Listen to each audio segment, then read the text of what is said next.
New York, big city of dreams. I'm coming straight out. New York, big city of dreams. NYC.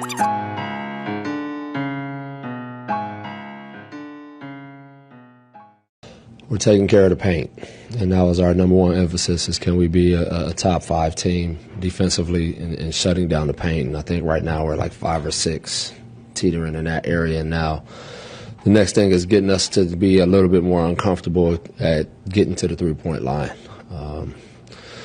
Touch fouls, I think, is another thing that we can be better at and improve on. But I'm definitely happy about the way that we're shutting down the paint.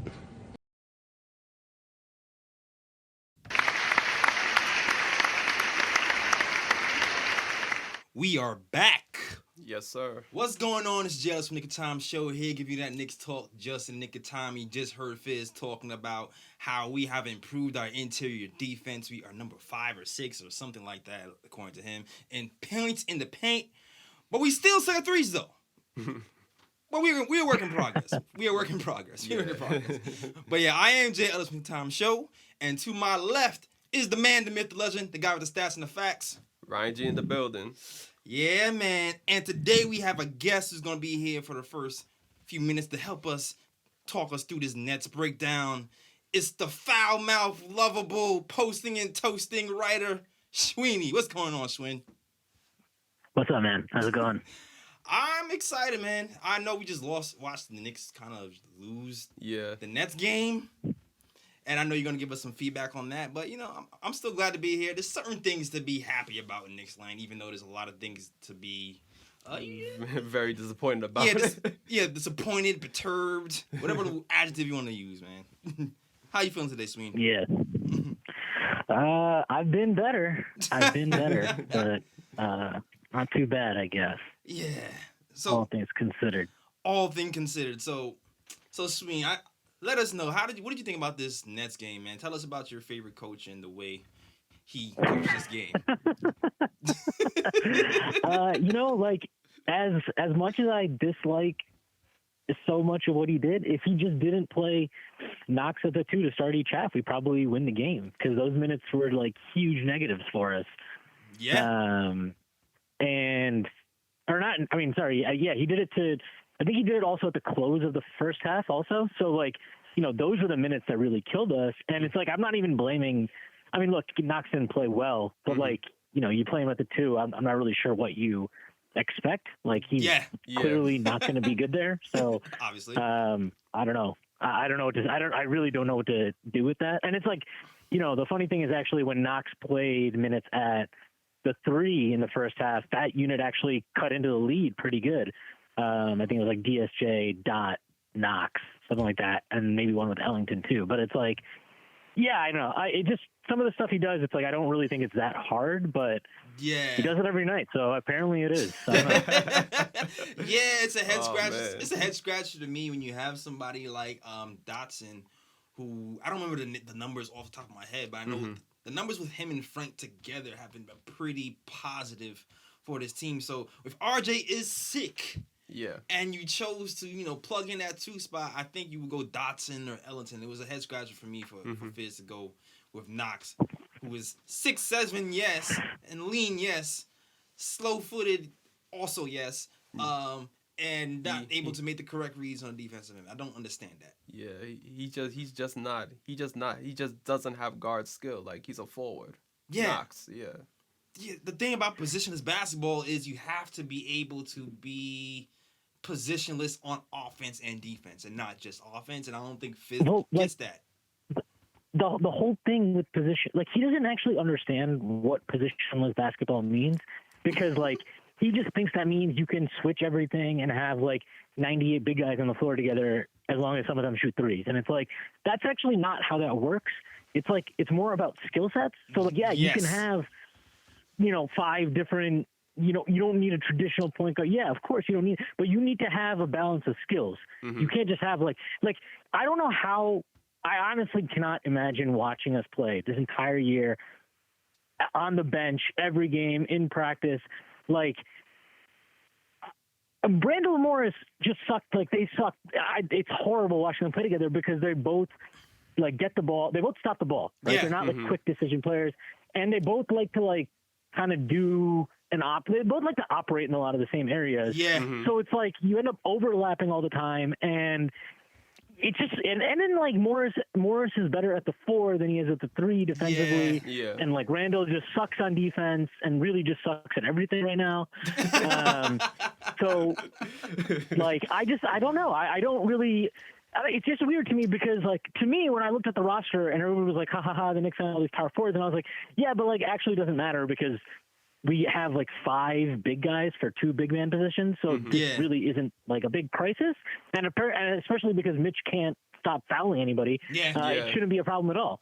But like instead, you know, he's like forced. He did it again today. He did it last game too, where he had the Morris, Randle, Portis lineup out there, and it's like that just it doesn't need to happen. Like I'm not the biggest Zoe fan at all, but if there was ever a game where you just needed a guy that could like just get you a bucket, create you a bucket, it was a game like this. And like I guess maybe I can respect Fizz for sticking to like making a decision. You know, like I'm okay, that's fine, but then like.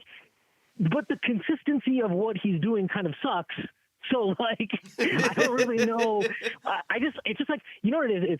I said this during the Spurs game too, where it was like, you know, he had that ridiculous comment after the game where he was like, they're like, what happened? And like, obviously he's not going to like, you know, give you a detailed explanation of like what happened, but it was like, he was like, oh, we were just stuck in mud. And I was like, even during the game, I commented on it in the second half because I was like, oh, like, all of a sudden we're playing smaller now, and it's not even small. Like we still had 2 bigs on the floor most of the time, but it's like smaller for us.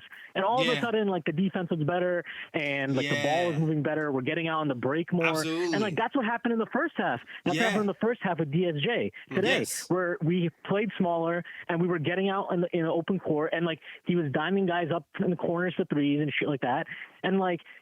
And then in the second half, we just went away from that again. And I guess we like turned it into a street brawl kind of game and like almost came back. But it's just like every bucket is like this grind, man. It's like it's so hard, and it's like I'm watching games every night, and it's like 135, 125, like 140, 130. I'm watching games like this every single night, and it's like we can never get a game like that unless we play the Cavs, who have nobody on the team, and Julius Randle is randomly super hot that night. Like, that's the only time we could do that. Yeah. I was looking at I've been thinking about it. I don't know what the league average of scoring is. I think it's like 116 or something like that. We're way below that. Way below that. Yeah, but not even just that. Like, we didn't score. We've only scored over 120 once this entire year. Like without looking, I can almost guarantee that every other team has done it multiple times. Like I'm almost positive that the only other team that maybe hasn't is Orlando, who also suck on offense and have no spacing and have like 98 big guys. Except they actually have 98 big guys. Like, we have 5 big. We have 5 big guys. We have Mitch. We have Taj. We have Randle. We have Portis, and then we have Morris, who is like a 4 but can kind of play the 3 a little bit. Okay, that's what we have. And for some reason we're and it's like I don't know, it's crazy. Somebody tweeted at me today and was like, they were like, are we the only team that like runs our offense through the front court this much? Yes. Because and I was thinking about it, and I'm like, I think so. Yes. Like I think so because Marcus Moore, like even when I watch Denver, I'm like, all right, like Jokic has the ball a lot, but like Jamal Murray, like, and like, I mean, I guess again, this is today something again where like today, like Frank didn't shoot well, but I'm happy he was shooting. I'm like, shooting and Dennis Smith. Yeah, and true. Dennis Smith, I was like, I wanted him to shoot more because I thought he got into a rhythm and then he started like hesitating again. I don't know. It's weird with him, but like I want them to just shoot more, and I think like we should be like that's. I don't even care if they miss because I think we're getting better shots out of it, and I want the big guys inside because we're like this dominant offensive rebounding team instead of like having Morris and Randle create, and it's like not even. You're asking them to do so much. Like, okay, we're just gonna toss you the ball at the top of the key. Now go get me a bucket. Like, they're not, you know, they're not Kevin Durant, man. Like, that's just not their game. And you're asking them to do that, and like it makes me, especially Randle, it makes me hate Randle even more than I would. And it's like, I don't know. I don't know. Today was it was a very frustrating game because like. I don't know. I'm sure that people on Twitter are like killing Frank because he went 3 of 11. But it's like I don't know. Maybe you just watch basketball a little more because like I mean, I think didn't we had 26, and I was just counting in my own head or whatever. But I'm pretty sure only I think he had 28 maybe finished with. He only had 6 of those on Frank. So he was getting switched all the time. He called for 50 screens. If you're watching that game and you think the problem is Frank, I don't know, man. I just don't see it because again, we didn't even see the Dennis Smith Frank lineup. They played for 2 minutes in the first half. They looked pretty good, and then we never saw that again.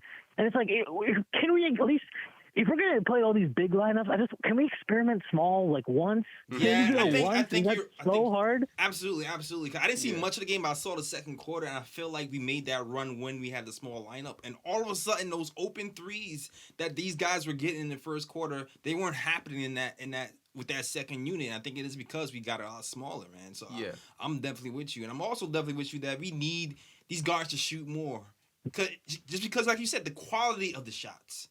The quality of the shots. Yeah, and it's so weird to me because I feel like the standard for Frank is crazy because he shot bad the first 2 years. So now if he doesn't shoot well, everyone's well, so he can't shoot, and it's okay, but we had I think we had 18 turnovers tonight. Mm-hmm. He had 0. He had 0. You know what he is right now? I'm sure you guys watch football. So I'm a Bills fan, right? Mm-hmm. And we didn't make the playoffs for 98 years. Okay, we didn't make the playoffs forever. And the year we made the playoffs, Tyrod Taylor was a quarterback, and it was very frustrating to watch him play quarterback when he was on the Bills because he would just you would see a guy coming over open across the middle of the field, and he would not throw it to him, right? And that's annoying. You're oh my God, you're leaving that play on the field, and then you're watching other teams move the ball up and down. You're what the hell? But he never turned the ball over. Turned the ball over. So which is great. We got to the playoffs because we never turned the ball over. Yeah. So we were never in negative field position. We didn't give teams easy points, and our defense is good. Okay, so that's what he is. He's a game managing quarterback right now. Okay, and that's not the greatest thing ever. Trust me, I've many times watched John Morant last night. I was God damn, man, why can't we have one of those? Yeah, I know, man. Yeah. I know that feeling. I know that feeling. I totally get that, but it's I just don't get it because to me right now, I watch him and I'm he's Marcus Smart. What Marcus Smart was on the Celtics, except he's on a worse team. So we're asked we need him. We wish he could do more than he's doing right now, but he can't. He's right now he cannot. If you're Frank, we need you to get us 22 tonight. That's not happening. Yeah, it's not happening. It's not going to happen, man. It's just not going to happen. And that sucks. But that is not that. He is so far away from being our biggest problem right now. Yeah, it's not even close. I don't even. It's not even worth thinking about. Yeah. And I don't know. It's just weird because RJ will have these shitty scoring games, and trust me, I don't even care because I'm just he's a rookie. You don't care. He's a rookie. Yeah, he's a rookie. He's a rookie, so I'm just looking for this is good. Can he do that? Yeah, that's even with Knox. Knox will have I don't. He's been getting slandered so much. I'm guys, I don't really know what you were expecting, but we knew he was a project coming in. We knew he was a bad defender. Right. We knew he could shoot 3. And then we knew most everything else was very much a work in progress. Yeah. But I feel he's passing a little bit better this year. I think he's not good on defense, but he's less horrifically bad now. I think it's more he doesn't know the fundamentals well, which is coaching. But he does know but he generally is kind of trying to be in the right place. I still feel he spaces out that sometimes. Sounds like a big excuse. That sounds like a big excuse, but it's just these are the steps. It's just weird. I think maybe if we didn't have the vets if we were maybe using the vets to complement the young players more, so it felt more we're not obsessively trying to win games and more we're just trying to be because that's what I thought this year was. That's what's happening. Yeah, that's what I thought this year. I thought this year was we want to use the vets to be competitive, but the focus is RJ, it's Knox, I sure shit didn't think it was gonna be Frank. Because, right. We needed Alfred to get hurt and DSJ to have a family member die for him to get in the rotation. Yeah, it happened by happenstance. It didn't happen by it wasn't by design. We lucked out into having Frank being the point guard for us right now. To be perfectly honest. Yeah. And so whatever, Dennis Smith and all these young guys. I was all right, that's the plan, right? That's what I assumed the plan was. And instead, it's we're running everything through Morris and Randle, and then all the young guys got to figure out how to work around that, which is just really weird. Yeah. But I don't know, man. Sorry, go ahead. I don't know. And you just kind of wonder, like, where's the pressure coming from? Is that the coach or the front office saying we have to run everything through Randle? That's my biggest question anyway. Like, because it just seems, like you said, it just seems weird that we're just having this point forward thing happening this whole time. And I just can't help to think about Tim Hardaway Jr., who was getting paid the most money when he was here last time, and us running everything through him, and the coaching staff refusing to take him out when he's not playing well. And I have to think maybe that same thing is happening with Randle. And I'm thinking, is Fizz afraid because what happened with Marc Gasol? Because, he benched Marc Gasol, he lost his job. So is he afraid to kind of, pull that move again and just bench Randle if he's not going to play well, if he's not going to play defense, if he's going to ISO too much? Like, I almost wonder if that's what's happening, because this is just crazy. You know what I mean? Yeah, it's not good, man. It is not good. It's not good. I don't know. The one thing I said at the time was, it's like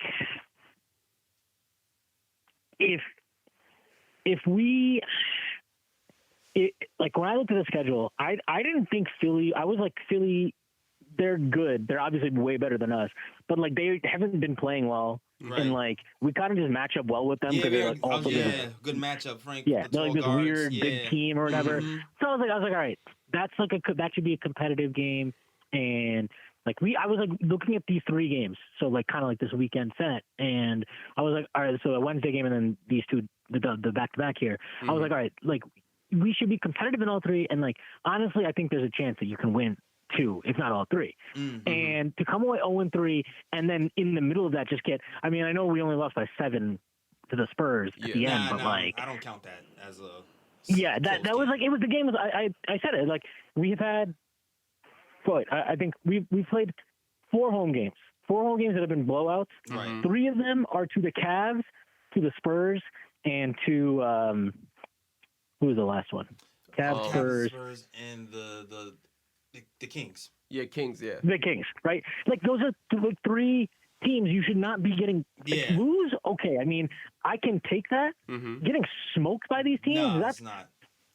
You can't be in games that are over at halftime against these teams. That's bad. That's really, really bad. And, like, I don't care what you thought of this roster. I don't care if you thought the Knicks were going to be terrible going into the year. There's no way you can sit here and tell me that that is acceptable. And, like, ultimately, whether the roster is flawed and all that shit, like, yeah, sure, whatever. That's true. But, like, the way we're losing some games are unacceptable. And for better or worse, like, you know what happens, man? You can't fire players, unfortunately. Yeah. You can't fire players. You can fire coaches. Yep. And, I don't think David Fizdale is a bad guy. I think he has some good ideas. I just don't think he has any clue of how to be a head coach. I don't think he is there yet. Maybe he needs to go sit on Spoelstra's bench for another 5, 6, 7 years. I don't know. But, like, he's just not ready yet. And I think it's very obvious he's not, because there's just so many points in games where you're like, there's like lack of attention to detail, lack of fundamentals, lack of, the same mistakes over and over again. It's just, I don't know. Yeah, with him, it's at first I was upset about the play calling, but then I started to realize, okay, maybe it is, we have young guys and they're not, advanced enough mentally to get these calls. And I started seeing some, more diversity in the play calling. But then you start to realize it's even beyond that. It's more about the personnel decisions and the in-game decisions in general. Like decisions like having DSJ, play a little bit too long when the game is getting out of reach and not putting Frank in. Or even having Julius Randle play point forward, or having Knox play the 2, or there was another game when DSJ was sitting for so long, and then for some reason Fizz puts him in the game in like a tight situation in the fourth quarter with the game on the line, and he hasn't played since the first quarter or something, and I'm just like, Fizz, what are you doing? You're putting him in a bad situation here. Exactly. Like, he's not warm at all. Yeah. Well, and he barely played. So, like, this in-game decision-making is a head-scratcher to me, man. I don't know. My thing is that with Fizz, it's like, Fizz could be blamed for a lot of things, but it's like, at the same time, you have to look at the roster, too, and be like, was Fizz actually given a good roster to work with to begin with? You know what I'm saying? So you got to look at that as well. Oh yeah, and the front office has to look themselves in the mirror when they decide whether they want to keep him or not, because you hear like that they promised him, some guys like they promised him probably KD. I don't care about that. I don't care about that. You're a head coach of an NBA team. Like shit happens. Deal with it. I don't care. You get the job. Look, if they promised you Kevin Durant and Kyrie Irving 2 years before they were ever going to be on your team, or 1 year, whatever it is, 1 year before you were ever going to be on a team, you have to know that there's a chance that won't happen. So I don't really give a shit about that at all. I feel you. Guy, you know what it is? It's like it's the win-loss record, right? Mm-hmm. It's like once you don't get the guys you plan to get, then you can't expect a big win record. So the Knicks don't win a certain amount of games, they can't fire him. But I'm still have a low expectation. We're talking about 25, 30 games. And if we're not hitting that, then you gotta go. He's gotta go. I've seen enough. I've tried to give him like. There was like a little. He doesn't know what he's doing. Anything good that happens, I think at this point is just luck. It's just luck. I don't think he has any idea of what actually helps his team win games, and he clearly has no idea of or appreciation for spacing offensively or any of that. So I'm just over him. And you know what? If you fire him, and then the next guy is doing the same shit, then it's the front office, and then all of us fans don't have to argue, because I don't think anybody's saying the front office should get a pass. It's just front office doesn't need to get a pass, but also Fizz doesn't get a pass just because the front office sucks too. It works both ways, and the way it works is that you fire the coach first. That's just it. That is it. And then once you fire the coach, if the next guy's making the same decisions, then there's clarity. Then we know exactly that nope, Fizz actually did get screwed. Okay, the front office has been telling him how to play guys since then. So, question. But hey, guys, I got to roll. But, okay. Yeah. I want good chatting with you. All right, good chatting with you. Yeah, thank you, man. So the 5 games you coached well is not going well for you. Is out the window. Last question. No. It's gone out. So the 5 games are going now. He passed. He coached 2 bad games, and it doesn't matter now. Yep. Nah, that's basically where I'm at. So. All right. 5 is greater than 2, Schwinn. That's all I'm saying. All right. That's it, though. That's all. Guys. Yo, thanks Take for chatting with us, man. All right, man. Take care. Yeah, for sure. Later. Oh, man. It's funny. So we didn't get an exact Nets breakdown. We got a little bits and pieces of what happened. More of a rant about Fizz. The heart took over. Yeah. You know what I mean? Sometimes you can't escape what the heart wants. The heart wanted to rant about Fizz. I mean, what are the Knicks are 4-13? So I mean, you do take things to heart right now. You know, we all hurting, man. Exactly. We all hurt. Oh man, yo, can you read some of the stats from these Nets games? Just real quick. All right, I'm gonna have to look it up right quick. Okay, all right. Because you know what, I really wanted to actually talk about Frank. Because, Frank, he's been doing okay. All right, so I got the Nets stats right now.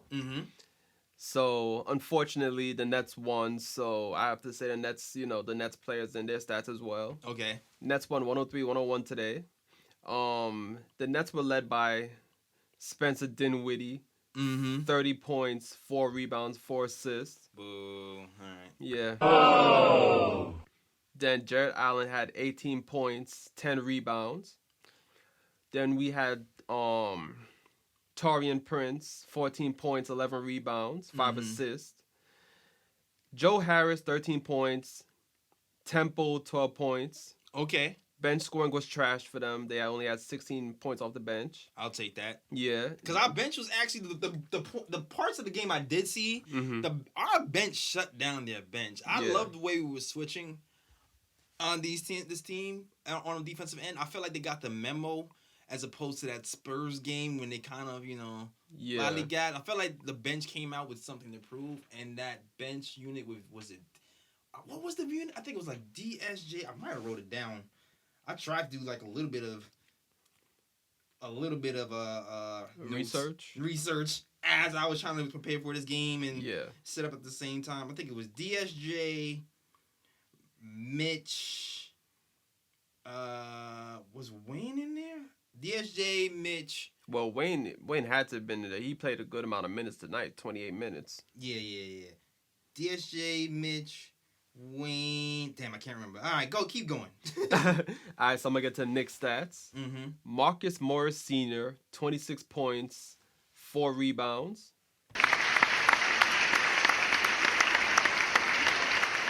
Also want to add that he was 7 of 8 from 3-point range. Jesus. Marcus, man. Marcus is. The stat I heard, 9th in the NBA. Yeah, from 3-point. 3-point range. Wow. They said that he's shooting 48% from 3 that is for this season. So looking for bright spots, that's definitely one of them. Mm-hmm. The thing is, dog, if he's 9th and shooting 48%, exactly. What in the hell is happening with the NBA, man? Like, who's shooting more than 48% from 3? That's insane. Exactly. Or like you would expect like the player who's on top of the NBA in the 3-point shooting would be like 48, 49%. Like you would expect that. Yeah. Oh, okay. Here's the second unit: DSJ, Ellington, Dot, Portis, and Mitch. That was the second unit that played pretty well defensively and keep it on the hills and was passing the ball and playing with energy. And even though it looked a little weird to start the game, they actually did pretty well. And they settled in. And the little bit of the game I did still see, we were down until they came in. And I think they actually at least broke even or took a 2-point lead or something like that, at least for a moment, if I remember correctly. That's what's up. And then we have No Handle Randle. 15 points, 8 rebounds, 4 assists, and luckily enough, he only had 2 turnovers this game. But one of those turnovers were crucial though towards the end of the game. I don't know, man. Like I give him so much hate. I feel like I have to clap for him. Like, he's gonna have to earn that love. Though. What was his shooting percentage? It wasn't bad. It was 6 of 10 from the field, 1 or 2 from 3. So it wasn't bad. All right. You know what?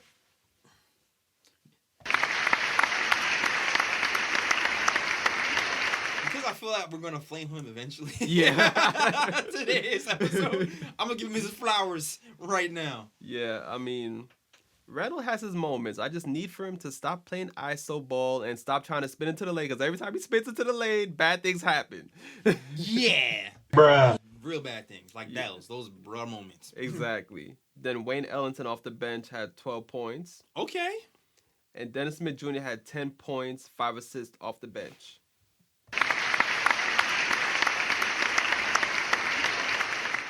Now we're going to get the team stats. Okay. Surprisingly enough, the Knicks shot 46% from the field, 51% from 3, and still lost this game. Wow. They held the Nets to 40% shooting from the field and 37% from 3. The difference 37% from 3. I mean, the difference was free throws. The Nets shot 27 of 34 from the free throw line, while the Knicks only shot 9 of 16. Bruh. And you know what? Here's the thing about the free throws. Like, unfortunately, I feel like free throws is one of those things where it's not even coaching. It's not even like that's on the players. You're either a good free throw.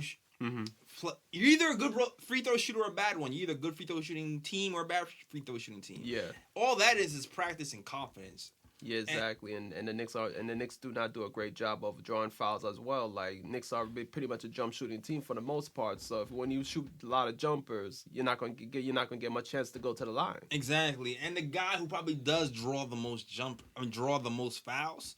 Well, RJ being one of them, who's one of the worst free throw shooting guys on the team, shooting with like 50-something%. Yeah, 50-something%. Yeah. And then Randle, I believe, is in the 60s. I think he's like 63 or something. Yeah. Randle was definitely in the game, so if I had to guess without even looking, most of those misses might be from Randle. But it's just a guess. Well, I can look that up right quick. Okay. So let's see. Who got the bulk of these misses from the line? I did see Mitch miss 2 in a row, which is very uncharacteristic of him as well. Well, matter of fact, Randle was 2 of 4, Mitch was 2 of 4, Taj Gibson 0 of 1, Marcus Morris 1 of 2. So I mean, it was committee. It was spread around. Yeah, okay, it was spread around. The whole team is sucking. Yeah, exactly. All right, cool. I mean, well, thank you, Sweeney, for that half breakdown and for your rant. Hopefully, I hate losing to the damn paint jobs, man. Yeah, it's twice this season so far. Yeah, it's twice this season so far. I will say it looked like the team was at least competing Yeah. because they knew what this game was. So at least it's not like a letdown like these other games at home. But I really I wish we won this game. Yeah. This Would've been game, nice. this game I feel like might be on Fizz, man. I didn't see that much of it, but just like that Knox starting Knox at the 2 to start. I don't know is about just a that. weird fit. And like, I don't know why Fizz didn't think about maybe starting Dan Smith Jr. and Frank in the backcourt together, and then like you have to move in somebody up. You know, you got to move somebody up on the bench, so why not move up Trier? You know what I'm saying? This might be a game with Trier, like Freeney said, get some moments. Fizz is starting to experiment with playing DSJ and Frank together. Even he kind of staggers them. Like when the substitutions start to happen, he has Frank and DSJ play together, and Frank plays more to 2 to see if he can like hit that open 3-pointer. So he's kind of testing it, but I don't blame him for not doing it just because we don't have the guard depth right now. You know what I mean? Like if Elfrid Payton was in the game more, then maybe I can see that a little bit happening. Yeah. But right now, I don't blame him for not going that way. But I do feel like maybe a Dotson or Wayne Ellington or even ISO would benefit from this type of thing happening when RJ Barrett has the flu or whatever, strep throat. I've heard mad jokes that said that RJ was sick of Randle not passing him the ball. Yeah. And that's why he all of a sudden got sick today. Yeah, matter of fact, I don't know where, but I saw a comment somewhere on social media where somebody said that, yeah, RJ has an illness, a.k.a. he's tired of Randle and Fizz. Damn. Bruh. We all are. You know what? This brings me to the ISO situation, man. We'll start there. So ISO, well, he hasn't played over the last 6 games. I think you told me. Yeah, I think the last game he played was when the Knicks got smacked in Chicago by the Bulls. Right, has not played since then. He only played that Chicago game for 5 minutes. Yeah. And he hasn't seen time since. And Tina's touched on this as well. Do you feel like it's warranted that ISO hasn't been playing? Do you feel like ISO should be getting minutes? And then if he should be getting minutes, if that's your choice, who should he be playing over? Well, first off, I'm going to say that I believe ISO should be getting minutes, but I kind of understand why he's not. Because if you look at the Knicks rotation, I think the guy that moved in for Trier is Dotson. Right. And Dotson has been performing pretty well off the bench. Like, Dotson will give you the 3-point shot. He's also increased his game to where now he drives to the basket at times and finishes at the rim more. And then on top of that, he provides you with defense, and that's the one part of Trier's game that hasn't developed as of yet, the defense side of the ball. Yeah, the crazy part about it is, too, like Dotson, shout out, free dot, goddamn free it, dot, always and forever. always. You know? Dotson has worked his way back into the rotation once again. He hasn't really been shooting threes well at all this season. Yeah. Only averaging 24% from 3. So that's crazy. This is abysmal. But I personally, I've seen it coming. And I mentioned it a few times before. I don't think it was on the show, though. But I mentioned that when a player is injured in the summer, like Dotson was, Dotson had shoulder surgery. Yeah. The summer is when, you get your game together, you work on your weaknesses, and that's when you take your next step. And when you don't get to do that during the summer, usually the player struggles. I feel that happened with Ron Baker. That's happened with a few players, actually. I feel like that's happened also with Iman Shumpert. Yeah. So I'm not surprised that he's not shooting well. For people wondering why Dotson breaking so much, that's why. Yeah. He hasn't really gotten the reps. He's trying, though. He stayed late after the Spurs game, which the Knicks lost, to work on his shot, but it hasn't really, produced the results he's had last season and the season before. Yeah. That being said, I give Fizz some credit for kind of sticking to his guns on what he wants from the 2-guard spot. Because during the summer, he told ISO, I want you to do a few things. One of those was shoot off the catch. Yeah. The other thing was, defense. The ISO is not playing defense. Yeah. So if you look at who's getting the minutes off of ISO, after ISO, they're two guys who are doing exactly what Fizz wants from that two position. Yeah, exactly. Dotson and Ellington. Dotson and Ellington, both of those guys shoot quickly off the catch for the three. They don't dribble a lot. Yeah. And they also play defense. Now, granted, well, Ellington, even though, like, I saw some moments in the Nets game where Ellington did lock down, though. That's what I was getting at. Go ahead, yeah. Because Ellington is not known as a defender, but from watching Ellington, even though he's not like the top defender in the league, he puts in the effort. Yeah. Like he actually plays pretty good team defense. So like the thing with Ellington is you'll see guys beat him off the dribble. Yeah. And he's trying. Like, but the thing with Ellington is when somebody else's man is coming and he's in his area, he'll give a dig. He'll try to reach in and help his man out. He'll rotate correctly. He'll do those little things to to keep the defense going. And you even saw that today when the Knicks played the Nets, when the Knicks went on that run with that second unit. So ISO has more talent, natural talent than both of these guys. But there's a saying what hard work beats talent when talent doesn't work hard. Yeah. ISO got to work hard. You do. That's point blank period. And also to a circumstance. It's fitting circumstance because ISO is an ISO player. Julius is also an ISO player. Marcus Morris is also an ISO player. When you have multiple ISO players on the team, it doesn't work. You see the clunky fit the Knicks have right now, and I still feel like if these guys weren't vets, that Fizz would be more open to separating these guys, and for the sake of ball movement. Yeah. And having ISO in the lineup with those guys and Dennis Smith Jr. is just a clunky fit in general. Yeah, it is. But I do see that Fizz tries to compensate for the lack of ball movement I see like lately, like he's been calling out more screens, I guess, or like telling the team to screen more.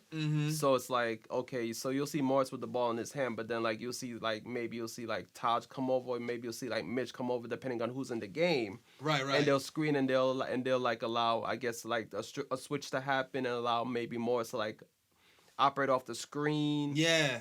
And things like that to compensate for them being ISO players or whatnot. So I mean, Fizz is trying his best. Like like I know a lot of people get on Fizz and for his rotations and things like that, but it's like I at least see like the Knicks actually running more plays and things like that as opposed to last season. You know what I'm saying? Like he's trying. Exactly. And that's where I go with it back and forth with the Fire Fizz stuff. Like I want him to at least play out this year. Yeah. Bare minimum. I don't want to do the in-season firing thing. Yeah. I want him to at least play out this year, give every opportunity to pass or fail. Exactly. And to me, it's like, okay, if we fire him mid-season, like, what's really the point? Like, are Knicks making the playoffs this season? No. So I mean, like, so what's the point? Like, what, we're going to bring in another coach to get these guys to win games? Listen, Mike Miller, man. Everybody, that's why people say, Mike Miller was running the G League. I said that episode, I think like the second episode we came here, I talked about watch Mike Miller. Yeah. Watch Mike Miller, because what happens with companies, sometimes companies will have your placement be under you. Yeah. Oh, this trick in the book. Yep. Oh, yeah. Teach them everything you know. Oh, word. Oh, you fired.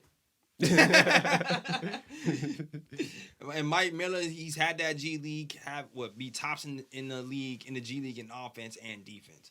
So I would not be surprised if Mike Miller would be the guy if he's fired in season, which I hopefully is not. The thing I will say is these last games, Fizz has made some tactical decisions, which I do not, agree with. But I also have to say that some of these things that are happening are on the team. Yeah. The team itself. And that's all I got to say about that. That's all I got to say about that, and that's all I got to say about the ISO situation too, as well, man. Yeah, man. Let's move to the Frank situation though, man. Frankie, man. Frankie. Come on, listen. Frank Hive. I'm gonna let the Frank Hive, breathe a little bit right now, because we starting to see more signs. Yeah, exactly. And I do recall a certain podcast. I think it's called the Nick of Time Show. Oh, you listen to that? Yeah, man. And I remember when Frank was being drafted. People on that show said that we would have to wait a while to really see what Frank is capable of. Very smart people, educated Exactly. people, and handsome, I would add. Exactly. and I recall thinking that the people on the show said you have to give him about at least 3 to 4 years, until you really see the. You know what I'm saying? I remember that. Yeah. I do remember that. And what year is this? It's year 3. Oh, look at that! Oh. Look at that! And the crazy part is, like, I feel like Frank would be more developed, but it's just the circumstances that have been happening. The injuries from last season was a big blow. People like to talk about how Frank has been getting every chance. Frank only played half a season last season. Yeah. And even this season, the way Frank has gotten into the lineup, he wasn't chosen to be in the lineup. It was happenstance. Yup. Lightning strike, and Frank was the only one left standing. We talked about it. Alfred Payton, hamstring. Yeah. DSJ, stepmother passed. And all of a sudden, all we had was Frank, and we had to roll with it. Yep. Now, if you guys remember the beginning of the season, there was "We Want Frank" chants popping up at the Garden. Yeah. Very controversial. Made a video about that. Made a video on it on Nick of Time on YouTube. Go check it out. So, and with that video, I pointed out that the fans were pissed because they follow this team very closely, and they know that Frank was given a very short rope. And it seemed like Dennis Muir Jr. wasn't given was given a longer rope than Frank was to develop. He was allowed to make mistakes and keep playing, and it wasn't given that same chance wasn't given to Frank. Exactly. Like even like last season, like it seemed like every time Frank like had a game where he just played badly, Fizz would be like, you know what, you're on the bench for like the next 3 games or so, and then I felt like he wasn't giving that same type of energy to other young players on the squad. Right, and now that Frank is here, look what's happening right now. I'm not saying Frank is the best point guard in the NBA, but you're starting to see certain games where you can see what he can be in his full potential. Yeah. So right now, the home and away games. Yeah. That's the thing. I still feel like he's a little bit tentative at home. His away game stats are a lot better than at home. And before this next game, I'm gonna read some stats to you right now. At home, he's averaging 4 points a game. Yeah. Bruh. But you know what though? To be fair to Frank though, it seems like the whole team gets apprehensive when they're at home. Yeah, you know what I'm saying? So, everybody get a little bit scared. Exactly. Huh? I don't know what's happened with that. Word. We need to work on that, Frank. But yeah, he's averaging 4 points a game, and I think he is shooting. Let's see. It looked way better. Well, let's just say that he's performed better away than he has at home. Since he's been started, he's been averaging 7.9 points a game, and shooting like 37%, and shooting 43% from 3 in general. So compare that to last year when he was shooting like what in the 30s. Yeah, it's been a pretty significant jump for Frank, man. I mean, and the significant is still middle of the road, but if you combine that with the fact that he's, I think what is he, 7th in the league in steals. Yeah. And he's our most versatile defender. Like you can't you gotta love what he's bringing to this team, man. And even that, the improved ball handling. Yeah. The glimpses of greatness in the pick and roll. Like it's a lot to build on here, man. Yeah, exactly. And especially this season compared to his previous 2 seasons, like especially defensively, like in some games this season, like you really see him like really locked down on defense, and it's like you can see like, because this kid is only 21 right now. Yeah. But in the future, like he's definitely going to be first team all defense. Oh, that's a fact. Sometime in the future. That's a fact. Like if we talk about this Spurs game, let's see. Maybe we could ask him. I feel like there was times in that game where the Spurs went ISO. We could not stop DeMar DeRozan. We could not stop Rudy Gay. They was just one-on-one in it. Yeah. And that was it. Frank got put on them, shut down. Yep, clamps on everybody. Frankie clamps was going on those games. So he started like, yo, this guy is a defensive weapon for real. And Fizz has to kind of recognize that and realize that, you know what? Even though we're doing pretty well on defense, we're middle of the road. The defense seems to be ahead of our offense, way ahead. Yeah. Because we're middle of the pack on defense, I think 17th or something around that. Yeah, which is a major improvement from the start of the season. Right, compared to dead last on offense. Yeah. When you start to think about that, then you start to realize, you know what, Fizz, you need to maybe not switch on everything. Yeah. And sometimes just allow your best defender to be the best defender. Exactly. So yeah. So you know what too? After that whole Frank thing, my question to you is: do you feel like this is sustainable?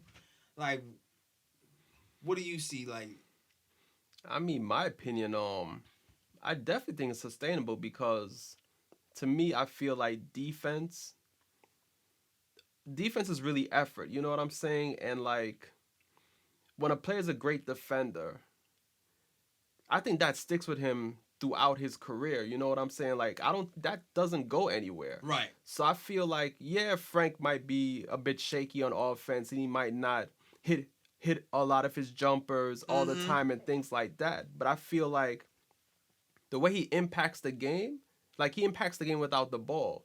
You know what I'm saying? Yeah, exactly. So I'm like, I feel like that's sustainable. Like if he can just bring that same energy every game on defense, he's going to be an impact player for the Knicks regardless. Exactly. Like that Spurs game, he had 9 points and 9 assists and 6 steals, which ties his career high. And no turnovers. Come on, man. Like, come on, Frank. Exactly. Frank, stand up. Like, come on, man. And I got to say this right quick because the comments killed me because I don't know if you check Knicks IG, but they posted Frank's stat line, and people were going in saying it's a trash stat line. It's like saying like, "Yo, why the Knicks are showing this and this and that?" It was like, "Oh wow, we're going to be impressed with 9 points and this and that." I'm like, if y'all actually, bruh. Go ahead. And I'm like, if y'all actually watch that Spurs game, the fact that he had 9 assists shows you that he got the ball to his teammates in the right spots for them to produce. Exactly. The fact that he got 6 steals, I'm like, if you watch the Spurs game again, his defense impacted that game greatly. Like, he's part of the reason why the Knicks even got back into that game. Exactly. That doesn't happen. There were moments in that game where it was all him. Like, what's impressive about the 6 steals for that Spurs game is, you know, players get 6 steals sometimes by gambling. Yeah. And playing the passing lanes. Frank got steals by just squaring up one-on-one on defense. Yeah. Taking the ball from the dribbler man. And then, not only that, he was able to turn that into a fast break for himself and score. Exactly. And that happened like 2 or 3 different times. Yeah. So, like, to me, that's even way more impressive. So, if you're watching the game and you're seeing that, I don't understand how you can hate this kid, man. And then I'm like, no turnovers. I'm like, yo, all of us have played ball at some time in our life. How hard is it to go through a whole game without turning over the ball once? And you're the point guard. Exactly. And you're playing 30-something minutes again. Listen, the first game we played, we killed Frank because the first game, remember the first game when Frank played 3 minutes? He came right in the game. Randle was double-teamed. He was too scared to take the ball himself. He passes the ball to Randle into the double team, gets the ball taken, and he's not got put in the game again. He was like, "Oh, he's playing too scared. Now he's making the wrong passes. He's only trying to give people the ball because he doesn't want. He's too scared." Now that's not happening anymore. People are killing him. Exactly, and I'm like, yo, every great team in the NBA has a Frank type player on their squad. Facts. Clippers, Patrick Beverley. Boom. Lakers, Avery Bradley. Boom. Who else? Celtics, Marcus Smart. Come on, man. You know what I'm saying? I'm like, and I bet you put Frank on a good team, I bet you people would say he's not trash anymore. Yeah, man. I bet you. And this is the thing. Like, people have to look at foresight. You got to project. You can't just look at what's in front of you all the time. You have to look at the future. Frank is still young. He can play pick and roll. He can shut down. He can play defense from 1 to 3. He's starting to find his offensive game. He still has ways to go. But he's, 5 years from being in his prime? Exactly. He's only 21. He's 5 years from being in his prime. The very least, I think we said that. We said this 3 years ago. Yeah. We said this 3. If you go back into the archives, and I'm pretty sure Alex Collins, shout out to Alex Collins, he's listened to like every episode of Nick of Time show so far. It seems like because he went back in the archives, listened to the old episode. If you go back in the archives, I said ceiling. Like if everything goes wrong, he's gonna be a 3-and-D point guard. Yeah. 3-and-D point guard who can pick and roll you and hit the open 3. That's going to happen. Now today with that Nets game, they challenged him to hit the open 3. Yeah. And he didn't fare well today. Nope. But he's taking them, and that's the first step. The Yeah. first step is he's taking them because you know what? It worked during the Dallas game. He hit them during the Dallas game. He was hitting them during Pistons game. Like so, as his confidence grows, people aren't going to be able to do that every time anymore. Exactly. But you just got to give it time. Yep. And that's all I got to say about that. You know what? That's not all I got to say. The one more thing I do have to add is it sustainable? The blue and orange elephant in the room is Elfrid Payton. Yeah, true that. Because I'll say this. I've been around Knicks Twitter. Knicks Twitter, there's something called on and off stats. And people were touting Frank. They was bigging him up because he has pretty good on and off stats. Meaning, like, when he is on the floor, the team plays better. Yeah. And Frank is in the 83rd percentile when it comes to the on and off stats. He adds like a 10.2 point difference when he's playing in the game. Damn. Yeah. Exactly. And so he's doing pretty well.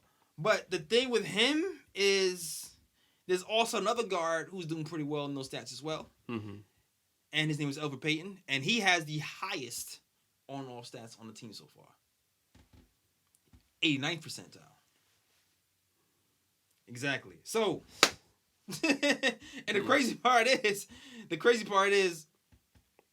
I mean, he hasn't played as many games in as many minutes. Yeah, his so sample size is definitely smaller. His sample size is smaller, but I'll let you know the impact he was having when he was playing with us. So, yeah.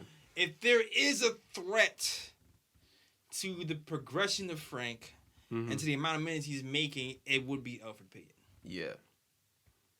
So, I mean, at this point, it's like the way the Knicks are going right now. Like, if the Knicks don't really improve and they don't really win as more games as the season goes on.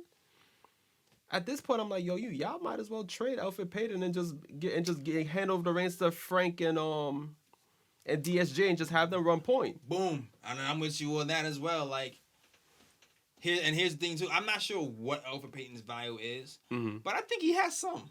Yeah.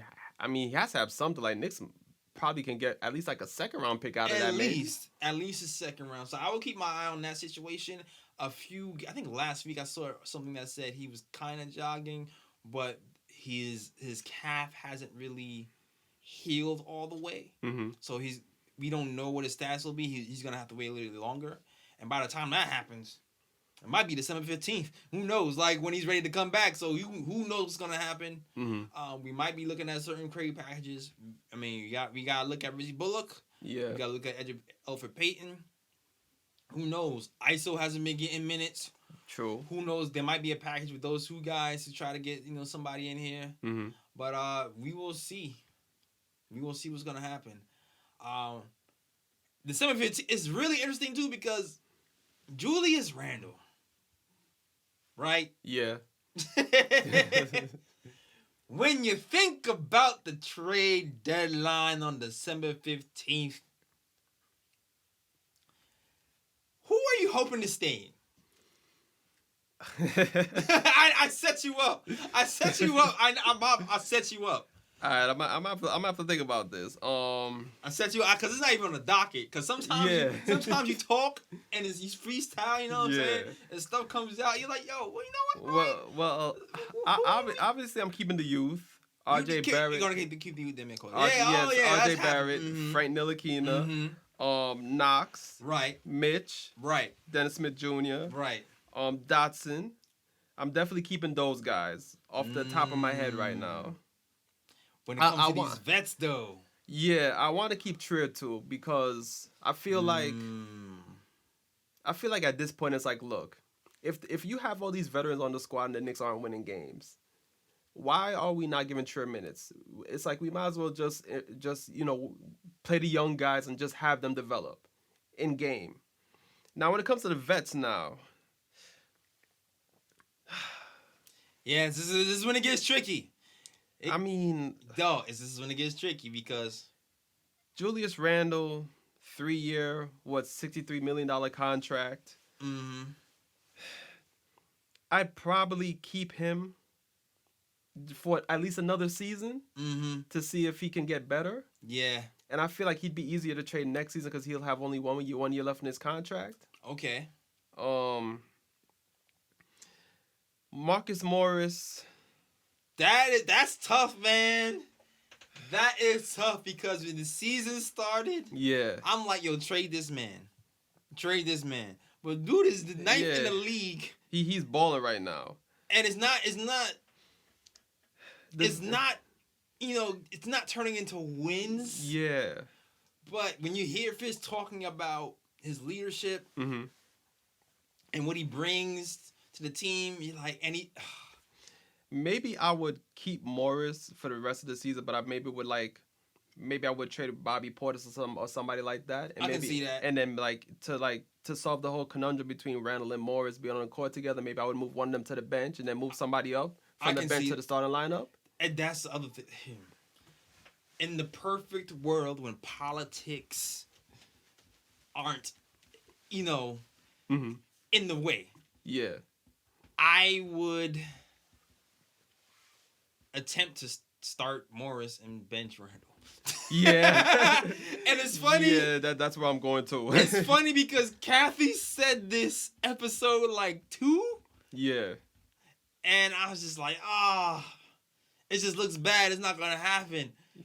But, man, the more you look at what Randle is doing, you start to wonder, was it worth it? Yeah. And I know he's better than what he's showing. Because that's the other thing you got to think about. He's been better everywhere but here. Yeah. So why is he playing so bad? We're using him wrong. Have to be. Half of the problem is we are using him wrong. The other half of the problem is Morris and Randle do not fit together for the reasons Sweeney said. Yeah. They light the ball in the same similar spots. Yeah. So we have to break them up somehow. Yeah, exactly. Or another solution would be you get rid of one of them. Either you trade Morris or you trade Randle. Morris would probably be easier to trade because he's on a 1-year contract. Right. So that'd be that. But I think it's probably my heart talking right now. Because I like Morris. You know what I'm saying? Yeah. But it's at the same time, it's like, well, if the Knicks are not going anywhere, then you might as well just trade him because his contract's gonna be easily movable. That's true. So, it's the heart, man. It's the heart. Yeah. Because really, Knicks fans, I don't know a poll. I don't have a poll right now. But if I'm taking the temperature, Knicks fans want to get rid of Randle right now. Yeah. So I think Knicks fans would be like, trade Randle, see what you get for him, move Morris to the 4, and then see what happens. Yeah, exactly. But my thing with Randle is Randle's on a pretty decent contract. 3 years, $63 million. That's $21 million a season. What does Morris want for money? Huh? What does Morris want? Well, that's not. That's another question. That's yeah, I know. Yeah, but that was what I was trying to get to, though. Okay. But my thing is that with the way he's playing so far this season, who is gonna really give up assets for Randle at the moment? You know what I'm saying? If the Knicks do try to trade Randle, I feel as if they're gonna get beat in the head. Yeah. At this moment. Yeah. Tough spot for the front office, man. Tough Yeah. spot for the front office. But the front office has not been keen on making trades so far since they've been here. This might be the season when something has to happen. You have a lot of shooting guards. The roster fit is a little bit weird. Yeah. So I expect something to happen. I'm not sure what, but we'll see. But as we're moving into this Randle conversation, Randle, right, hasn't been playing particularly well. Nope. He's had probably 2 good games I can really think of so far. Yeah. Cavs game. That's the first one that came up to Yeah. mind. Yeah, the first one. The Cavs game and the first Spurs game. Yeah. The first game when he scored 25 points. Now, so far he's been averaging 16 points, 9 rebounds a game, which isn't bad. Yeah. But he's only shooting 46% from the field, which is, to me that's guard good. Yeah. It's not big man good. Nah. Big man, I want you shooting 50% from the field.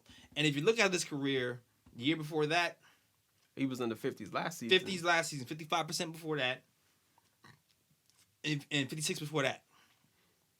And then before that, 2016, 2017, 49%. So it's obvious he's taking a step back. It's obvious he hasn't been, he has not adjusted. Yeah. So my question to you is, Randle has signed to the Knicks to be the number 1 option. Yeah. But do you see a scenario where he can be a true number 1? Hell no. You don't want to think about that? Because if you look at the top teams in the NBA. Why though? If you look at the top teams in the NBA. He can shoot, he can pass, he can post. I don't want to see Randle play no point guard, all right? Like, I'm on that that wagon. That's Fizz's fault. I'm playing devil's advocate, by the way. Yeah. That's Fizz's fault, right? It is Fizz's fault, but at the same time, though, I'm just being realistic about it because I'm like, if you look at the top teams in the NBA, their teams' number 1 options are usually on the wing. Yeah. Or the point guard. It's a guard-driven league. It's Yes. a wing-driven league. Yes. You know what I'm saying? And the only time you see a big man actually be a number 1 option if he's special, like Anthony Davis. Yeah. You know what I'm saying? Like, Randle doesn't have the handle that Anthony Davis has. Nowhere near that handle. No handle, Randle. Yeah. Exactly. And to me, it's like Randle is the type of guy where he feeds off of a guard or a wing who can get him the ball in the spots where he can produce. Right. You know what I'm saying? And a player like that, I cannot see a player like that be a number 1 option on any team. You're absolutely right. And just like you said, you read my mind. You read my mind. We here. We here today. Word. Like there is no big men aren't usually the guy for the team. Yeah. And even when they are, like Anthony Davis, usually the best player on your team is a power forward or a center, you're usually in trouble. Because what happens with power forwards and centers for the most part is they're not usually the best ball handlers and passers. Yeah. And because they're not usually the best ball handlers and passers, they're not able to get their team involved that much. And, in the old NBA, though, you're able to kind of, post these guys and they're able to pass out the double team. And we try to do that with Randle, but it has not been successful so far. Nah. He hasn't really been able to make the correct decisions. And if he's made progress, but not enough progress for me to go, yeah, I can see this happening. Yeah. So if you are a Knicks fan and you're looking at Julius Randle and you're saying you want to trade him, I would say this. I don't blame you. He's been atrocious. But we have been using him wrong. He still could be good. It's just that he's not good with us because of the way we're using him. Yeah. Now, the way our team is set up, if you look at the pieces we have, we have RJ, man. I feel like with the pieces we have Dennis Smith Jr., we have Frank Ntilikina, we have RJ Barrett. I think between those three guys somewhere, if they're able to take the reins of the offense, which I don't think will be this season, but they'll be able to take the reins of the offense and have Julius Randle phase out into the second, third option, then I think we'll start to see numbers like we saw last season with the Pelicans. And then he'll probably look a lot better. As of now, though, as the first option, nah. Don't see it. Nope. Don't see it. But buckle up, Knicks fans, because it's not going to be pretty with Julius Randle being the first option. It's not. It's not going to get better this season.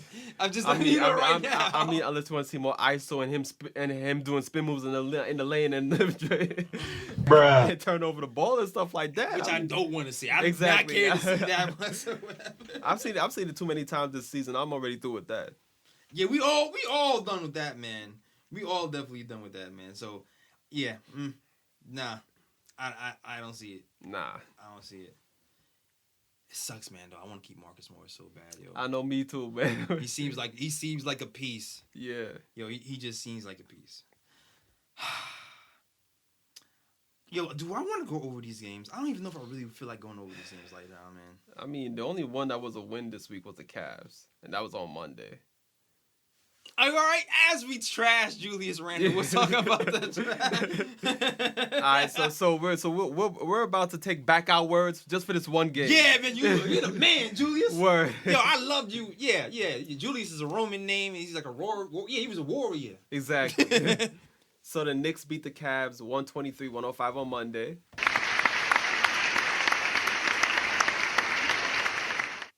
As you know, when the Knicks win, it's Knicks stats only. That's right. Julius Randle led the way. 30 points, 7 rebounds, 4 assists, Woo! 12 of 17 from the field, 3 of 5 from 3, Get him! and 1 turnover. Bullet!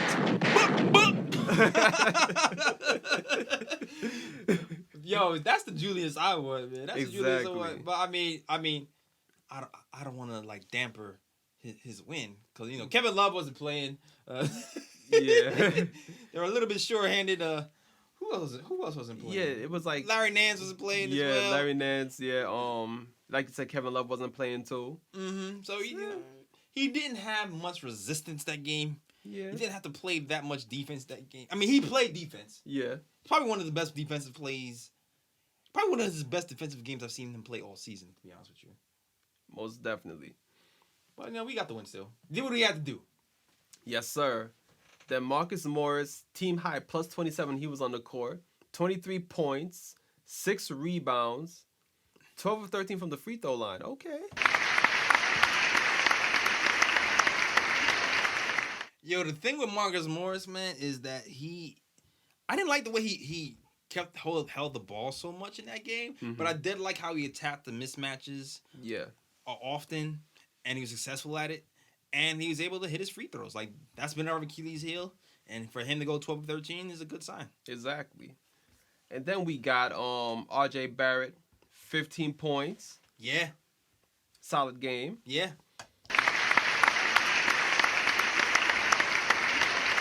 I remember talking about, him taking advantage of his height when it comes to these smaller guards. Something he did when he was a Duke. Yeah. And I think he did that well today. Because those guys, they're not big. It's Garland. Yeah, Garland and Sexton. I think the tallest guy is probably like maybe Garland, who's like 6'2", maybe. Yeah, like we need to bully these dudes, man. And that's what RJ did. RJ is a bully ball guy, so I'm glad he's able to take advantage of that, his height that game. Word. And then we had Dotson off the bench, 11 points.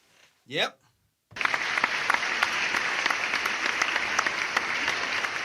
And I also want to point out to the Frank haters. Oh, get him. When Frank was on the court, Knicks were plus 22. That was the third highest plus minus behind Randle and Marcus Morris. I'm just saying, man.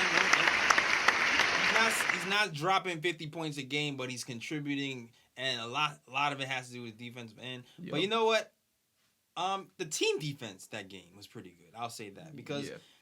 we've had trouble with the speedy guards so far, and a lot of the times with this game we trapped. You trapped those point guards. It was more of a team defense this game than more of a Frank defense. But good game, good floor game by Frank. Yeah. Now, team stats. Surprisingly enough, the Cavaliers shot 47% from the field, 47% from three. That's not surprising. Yeah. I mean, surprisingly in the fact that the Knicks beat up on them and they shot that one from the field. I think the difference in that game was free throw shooting. The Knicks actually shot 27 of 35 from the line, while the Cavaliers only shot 16 of 30. Mm-hmm. That's one of the differences. Another difference was that they forced the Cavaliers into 20 turnovers and scored 32 points off of the turnovers.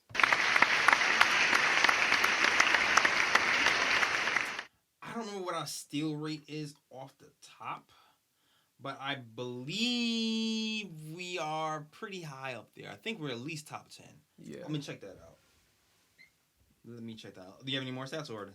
Nah, that's it. That's it. Okay, cool. So I won't check that out right now. Yeah. Oh man, shoot. Any more notes about that game? Let's see. Yeah, you know the turnovers too is something that we did really good. Yeah, the Knicks only turned over the ball 7 times that game. 7 times, only 3 by halftime. Did Dennis Smith Jr. play well that game? All right, let me check Dennis Smith Jr.'s stats right quick. I know he didn't score in the team. That's all I really know. But let's see. Dennis Smith Jr., he 19 minutes, 3 of 6 from the field, 8 points, 2 rebounds, 1 assist. So he didn't play bad. Yeah, he played decent. Here's the thing, like, Dennis, he's still kind of rounding into shape. Mm-hmm. And I feel like he's getting there. You know what I mean? Like, game by game, you're starting to see the old Dennis Smith back. Even with this Nets game, I think he said he had 5 assists. Mm-hmm. Like, he's getting there. Like, I'm liking what I'm seeing. The hitch is there. It comes and goes. Yeah. The hitch, it comes and goes. I think he's gonna be fine though, man. Yeah, it's just gonna take time. That's all. It's gonna take time. He's 21, just like everybody else is. Yeah.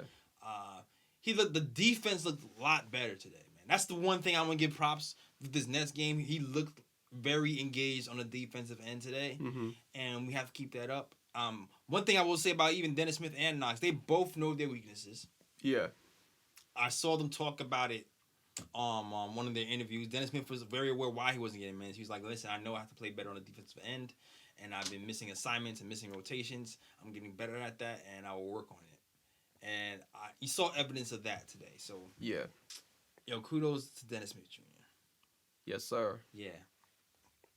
And I also want to touch on Kevin Knox, too. Because Kevin Knox, he's been getting pulled because of his bad defense. Mm-hmm. He's only played 10 minutes one game. Yeah. And that was the Sixers game, actually. The Sixers game? Do you want to recap the Sixers game real quick? Yeah, I got the stats All right right, here. let's do the Sixers game real quick. All right, so the Knicks lost 109-104. Yep. So I'm gonna do the Sixers stats right quick. So Joel Embiid led the way, 23 points, 12 rebounds, 5 assists. Boo.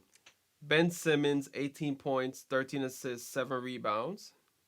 And he hit a 3. Yo, Yeah, that's when you knew that the night was gone. Yeah, when he hit the 3 in the corner. When he hit the 3 in the corner, everybody started river dancing in the crowd. Yeah. And what? I was like, come on, you're gonna hit your first 3 of the season against us? Exactly. Like yo. this is That's the that God's BS. medicine, man. That's Yeah. that BS, man. That's that BS.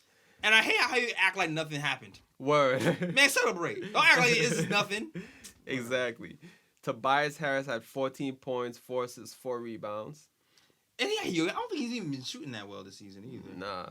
Mike Scott, this dude killed us like towards the end of the game. Oh, 12 points, 4 rebounds. Jesus Christ, peace and rice. And Ennis III had 11 points, 4 rebounds. Now I'm going to get to Knicks stats. So the Knicks were led by Marcus Morris Sr., 22 points, 13 rebounds, 6 assists.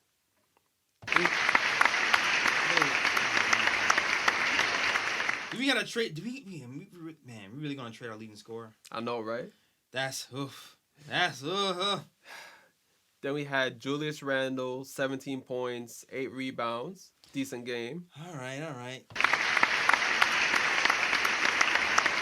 No.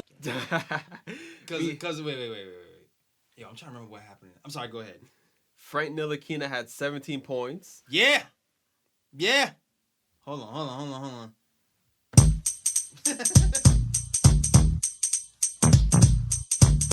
And he also had an impressive shooting game, 6 of 8 from the field, 2 of 4 from 3, 3 of 4 from the free throw line.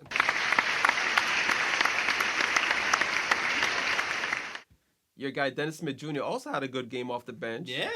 13 points, 2 assists, 5 of 9 from the field, 2 of 3 from the three-point range.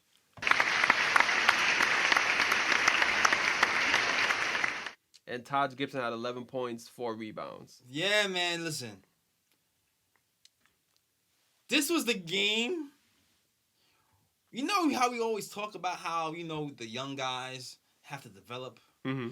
This game where I was like, yo, the veterans have to develop.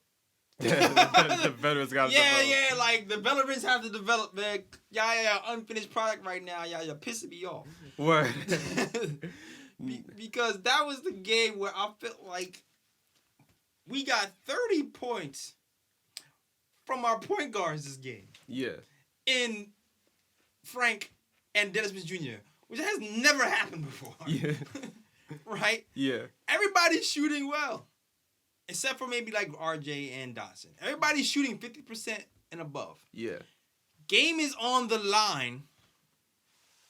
And for some odd reason, Randle and Morris don't want to pass the ball. Yup. And I was going to say something on that too. I'm gonna do it after the team stats though. The Sixers shot 44% from the field, 41% from 3.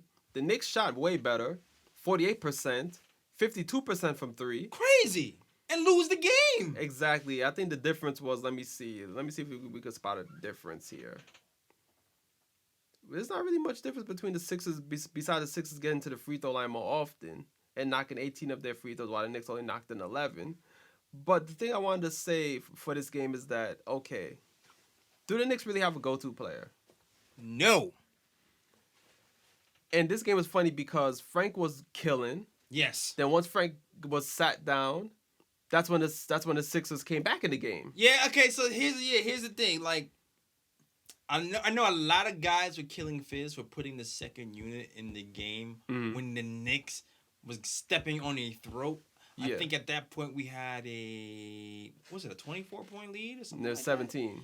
17-point lead. Yeah. Right? I don't kill Fizz for putting that second unit in the game. Because if you remember correctly, you just read off Dennis Smith Jr.'s stats. Dennis Smith Jr. was killing. Yeah. That second unit was playing all right in that second quarter. So I will not kill Fizz for, playing those guys at the end of the quarter. Like, they came in, 4 minutes left? Yeah. So I will say, though, that he probably should have put in the starters earlier once he realized that game was being slipping away. Yeah. And I'll keep it at that. Yeah. And my thing is that, like, okay, the Knicks don't have a go-to player, right? So I feel like as if it should go to the player with the hot hand. Right. And I feel like Frank was playing pretty good on offense that game. I know it's not his forte, but I feel like this was a moment where you could have a development moment. You know what I'm saying? Yeah. And be like, okay, Frank, you have the hot hand this game. Let's try and run the offense through you a bit and see if you can create shots for others. Give him like a lot of pick and rolls. Right. And see if he can like get shots for others. And like, since you're shooting the ball well, if the jumper is there, take the jumper. Yeah. You know what I'm saying? Like, and then what it is too, he came in such a critical moment of the game. Like, by the time Frank came back into the game was kind of already tightened up. yeah.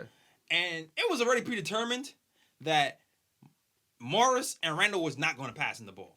Like, Yeah. that was not happening when he got in the game.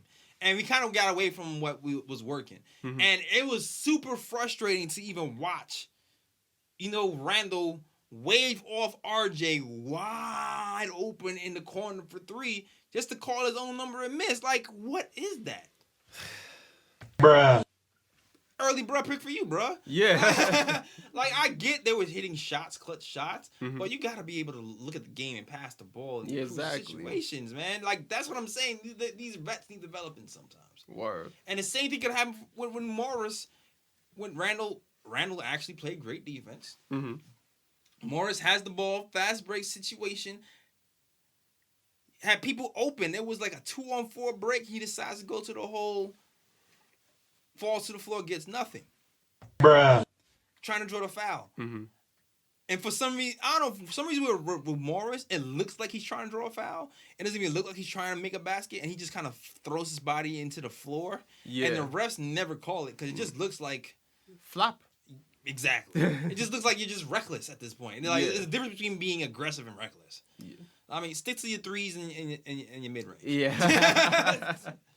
We like you there. Exactly. Drawing fouls is not your forte. Drawing fouls is not your forte.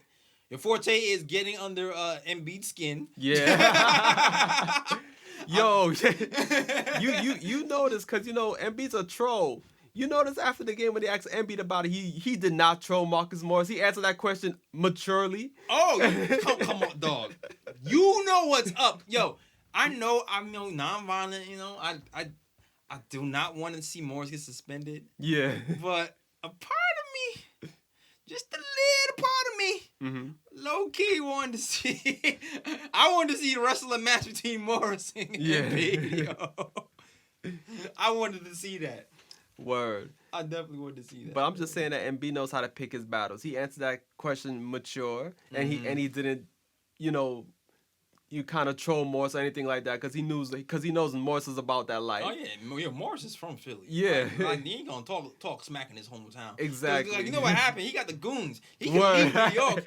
He can leave New York, but guess what? You live in Philly, bro. Exactly. Somebody will come see you. Exactly. All of a sudden, his whole family gonna see a whole bunch of dudes with beards. Word. In that front row. Yo, what up? Exactly, and I love Morris's response after the game too. Oh yeah, it was classic. Yeah, because he was like, he too big to be flopping. Yeah, man.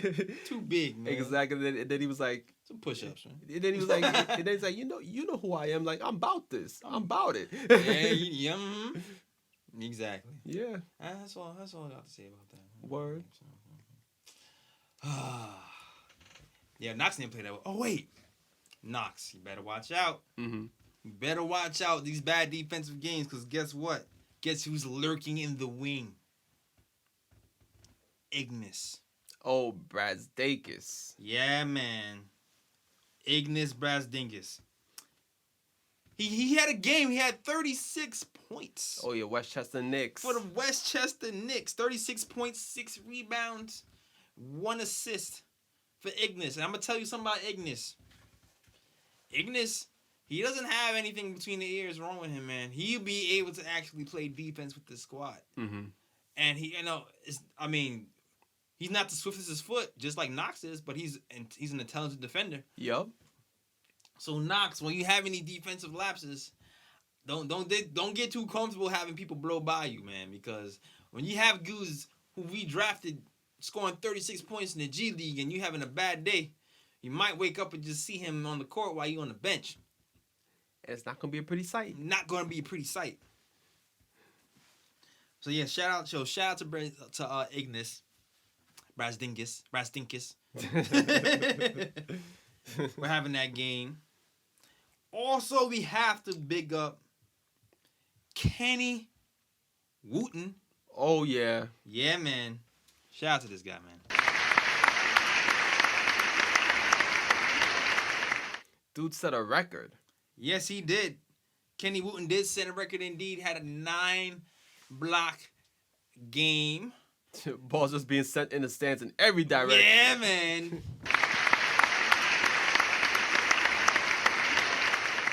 NBA G League record 9-block game. So shout out to Kenny Wooten. He seemed like he was a little bit disgruntled. I think he also had like 10 points or something like that. Mm-hmm. Yeah. But he seemed a little bit disgruntled. I don't know what it is.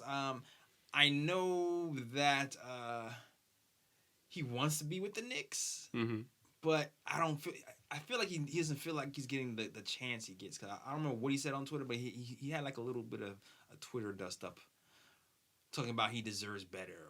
Oh, wow. Yeah, so shout out, yo, Kenny. Chill, yo. Wait your turn. It'll come. It's coming. December 15th is coming. You might have a roster spot open. Exactly. So who knows? You might be getting a two-way contract or something. Exactly. And with the way the Knicks are going right now, I mean, it's highly possible that roster spot might open up. Yeah, exactly. And moments in time like this, like, I want to see Kenny get, listen, Mitchell Robinson. When Mitchell Robinson went down, you saw the difference in the team. You missed that shot blocking presence, and we missed that rebounding presence. And that's something that Kenny Wooten can actually provide. Yeah. I don't know if the rebounding is on the level of Mitch's, but the shot blocking and the athleticism is definitely there. On there, yeah. Like, I love Taj Gibson. No, Taj is the constant professional. He sets great screens, probably the best screen setter on the team. Yeah. Plays great defense, very smart, heady player. But sometimes you need an athlete to match up with other athletes. And that game where we played the Pistons, Taj didn't match up with him so well. And games like that is when you think, well, maybe Wooten can make a difference and, disrupt these lobs with his athleticism. So, stay calm, Wooten. Maybe we can call you up. Who knows what happened? True. We might be in a two-way contract soon. So, I mean, who knows? We might be shipping some of these guys out. Word. All right. Yeah. Am I missing anything, man? With that game or other games coming up? Anything? Do you want to do the Spurs? How you feel about talking about the Spurs game? Do you want to do that to the people or not?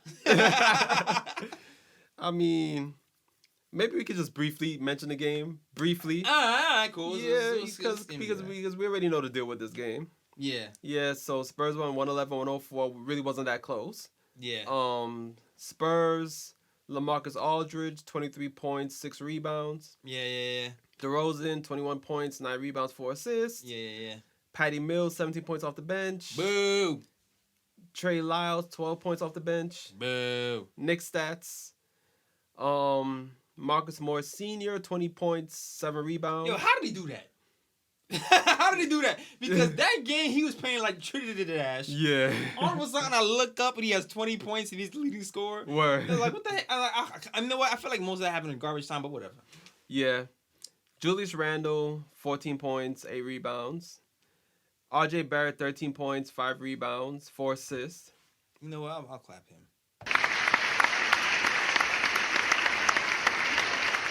Matter of fact, RJ Barrett is the only one in the starting line that had a positive plus minus. Yeah. I feel like him and Frank were probably the bright spots of that game in general. Yeah. Bobby Portis, 16 points. Oh, and Bobby Portis. Yeah, off the bench. Wayne Ellington had 13 points off the bench. Wayne Ellington sighting. Yes, sir. And Frank Ntilikina had 9 points, 9 assists, 6 steals, and no turnovers. This was the game that pissed everybody off about Julius Randle, yo. This was the game. Because this is the game that after all the cap... See, this is what happens with Julius and these guys, man. They play well, they get too happy, and then they come in that next game, and they feel like they don't have to try. They feel like they that good. You're not. You're not that good. You can't just relax and think things are gonna work out for you. You know what I think it is, man?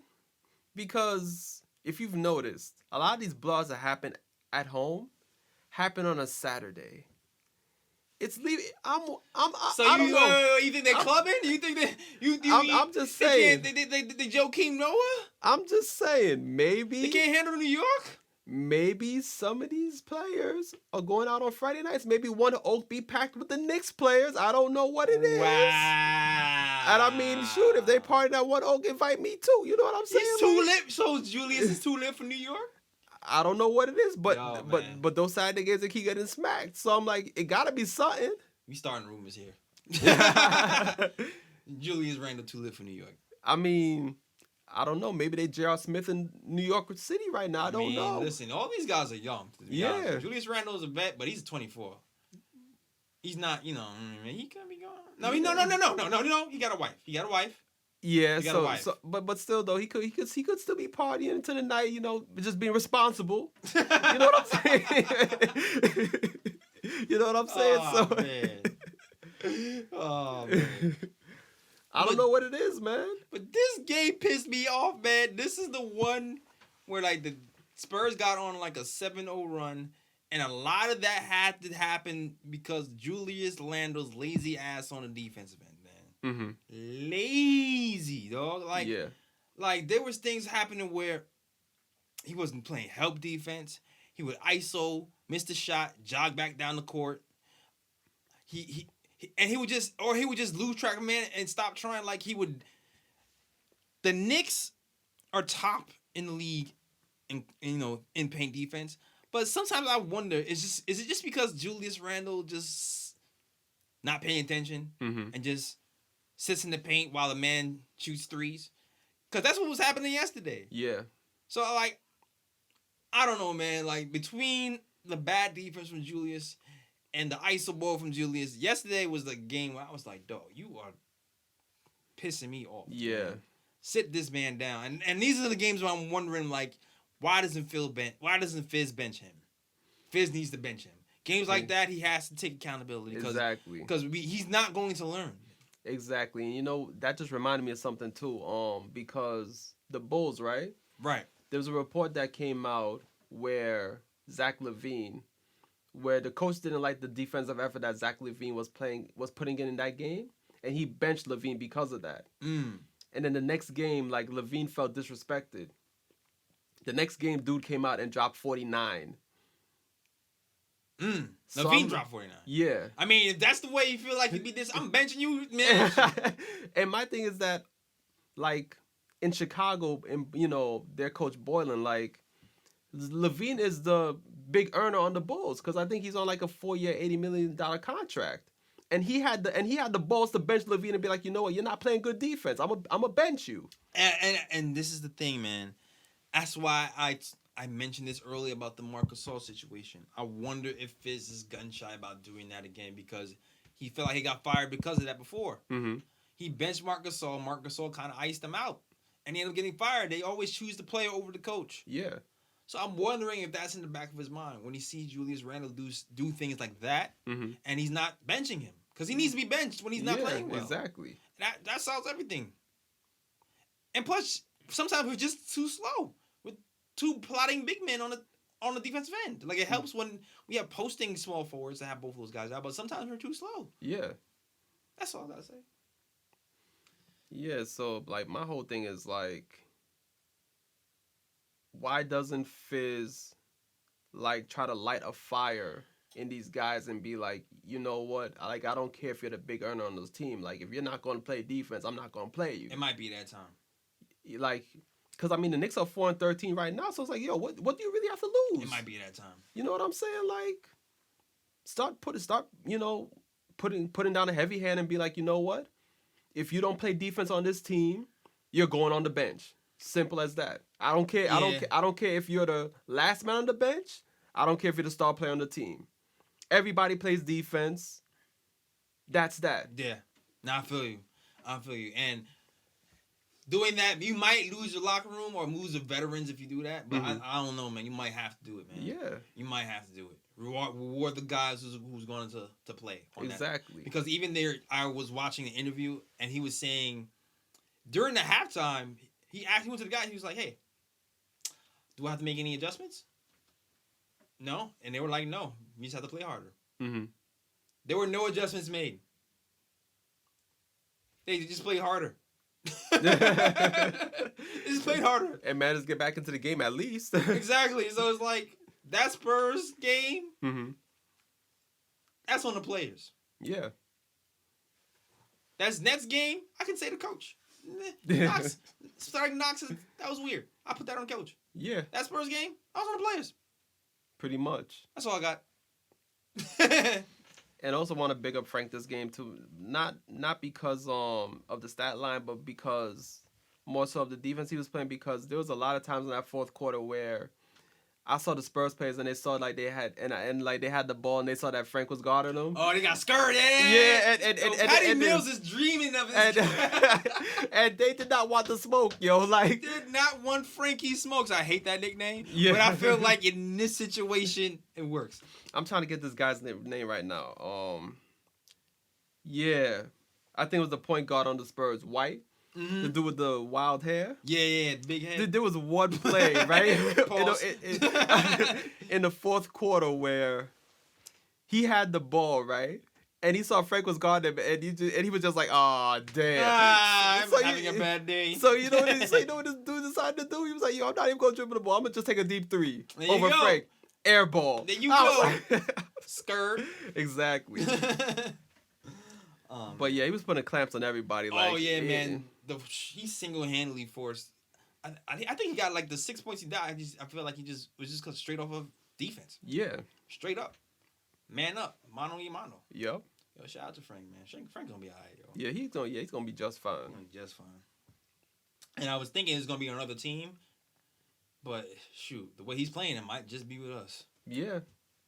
Finally, that's something good I can feel about this season. Yeah, I mean, like, if the Knicks can just get, like, if the Knicks can just strike gold and get, like, a superstar in the draft or something, man. I'm hoping, man. I'm hoping the Pelicans situation happens. Exactly, Well, yo. actually, no, with 4 wins, that don't even have to happen. We might be right there right now. That's what I'm saying. Like, and I think, like, this draft is deep enough to where, like, even if the Knicks are in the top 5, they're getting somebody special. Yeah. Because they got, what, LaMelo Ball, Cole Anthony, Wiseman. Mm-hmm. Like, there's a lot of guys in this draft coming up who are potential special players. If Knicks can just get like a top 5, top 4 pick at least, Yeah. Knicks are gonna end up with somebody special. Yeah. We just need one of these guys to even develop. Even if we do get him and we can draft the guard, we need somebody to develop too, so we can at least trade for another piece. Yeah, exactly. Yeah. So, yeah. All right, guys, it's time for one of the favorite parts of the show. Yes. Ooh picks. Ooh picks, if you have not heard, are the best plays of the week by the Knicks. We only pick plays from the Knicks, and that is all. Nobody else. All about us. And I know we've been losing a lot, so it might be hard, but we found something for you. Yeah, there's a few in there. There's a few in there. there. Throughout the heartache and the pain. Yes. All So right. who's gonna go first? Oh, you know what? Go ahead. Go ahead.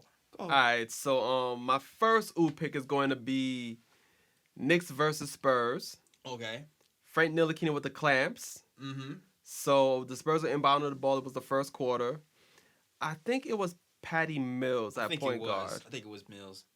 And they were trying to inbound the ball, but Frank wasn't having it. Nope. Frank stole the inbounds pass, went up for the easy 2 layup. Oh, Pablo Prigioni style, man. Yes, sir. I love when Pablo did that. He was a master at like hawking Mhm. the inbounds play and getting that steal. Like, oops, Yeah. found. Yup.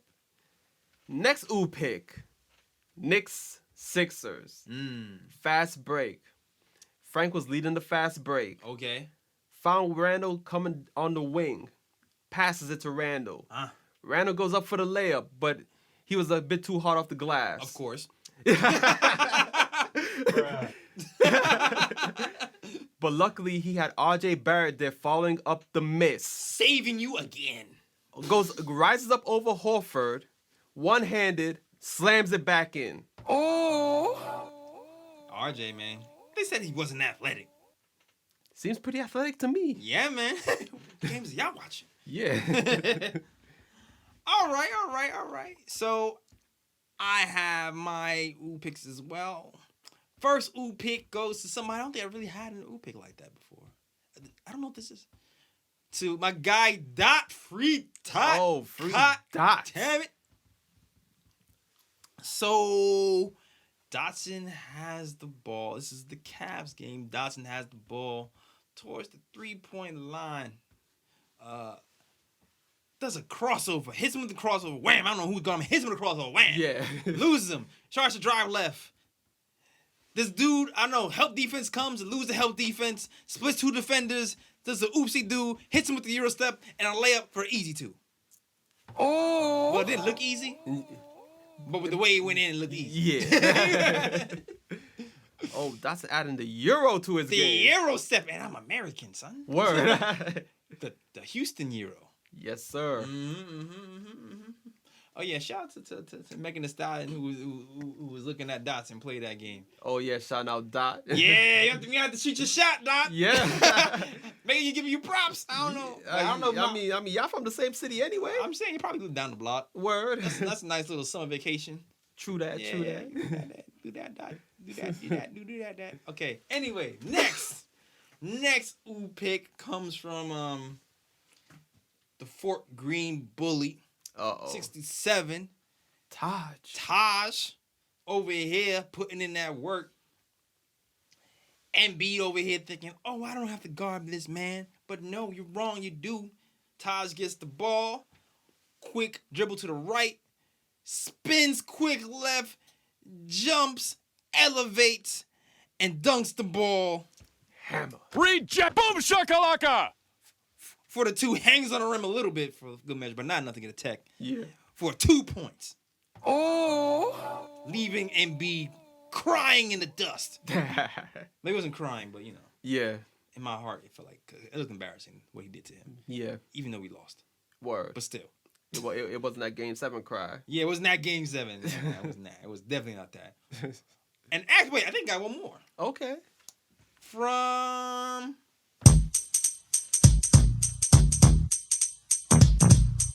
Shoot, let me see if I can remember this one correctly, though. This one... What game was this? They were doubling Dotson. Mm-hmm. Dotson gives up the ball to Frank. Frank kind of gets in his bag. I think he does like a crossover. Mm-hmm. Dribbles hard right. Looks like he's about to rise for the jumper. But ends up being a pump fake. The defender jumps in the air, falls for the pump fake, gets the cape, flies out the way. Mm-hmm. Frank gains his composure, shoots the ball with a leaner for 2 points. Okay. Oh! Yeah, that's it. All right. And yeah. That's it. That's all my ooh picks for today. I'm done. There we go. Ooh, semi done.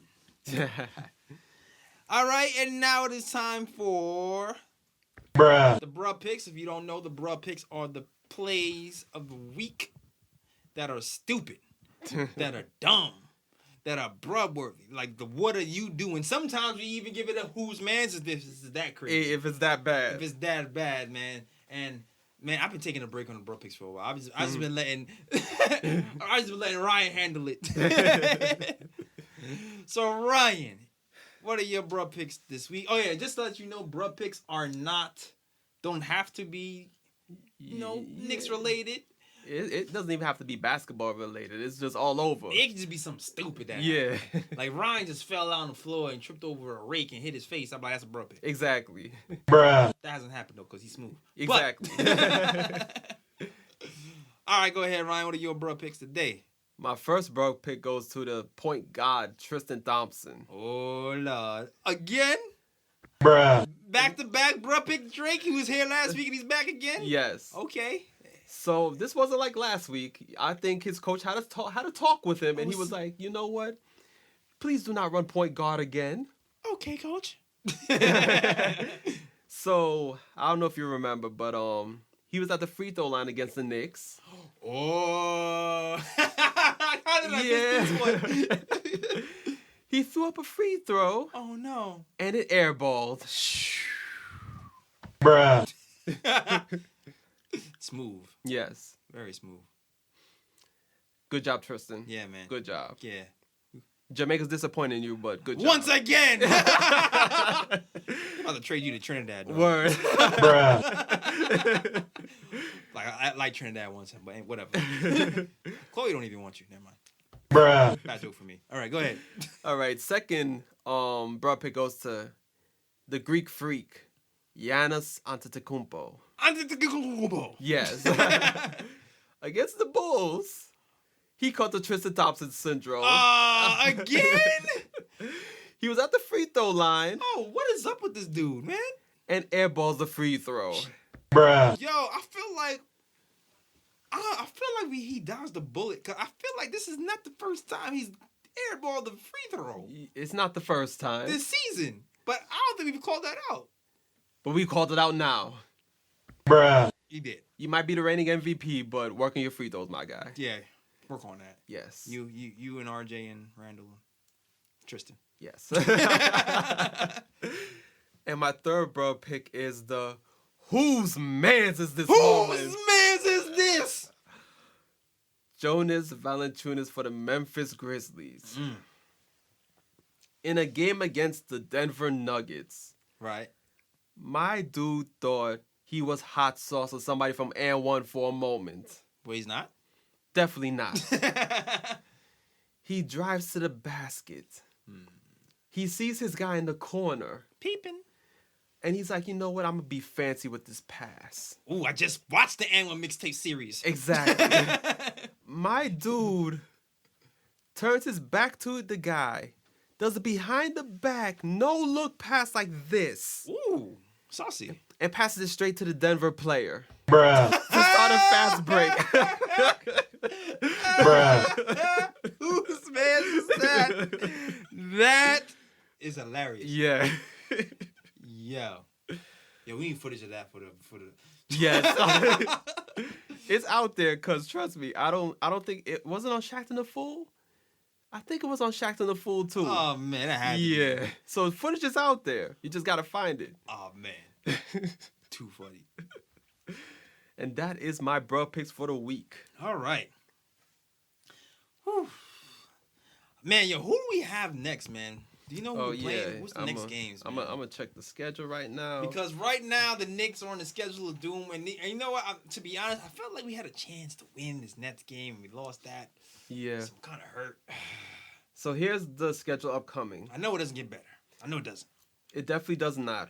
Raptors on Wednesday. Oh, 76ers again on Friday at the Garden. And then the Celtics on Sunday. yikes! And that's an early game, so we'll be able to watch that game and then do the podcast afterwards. Oh my!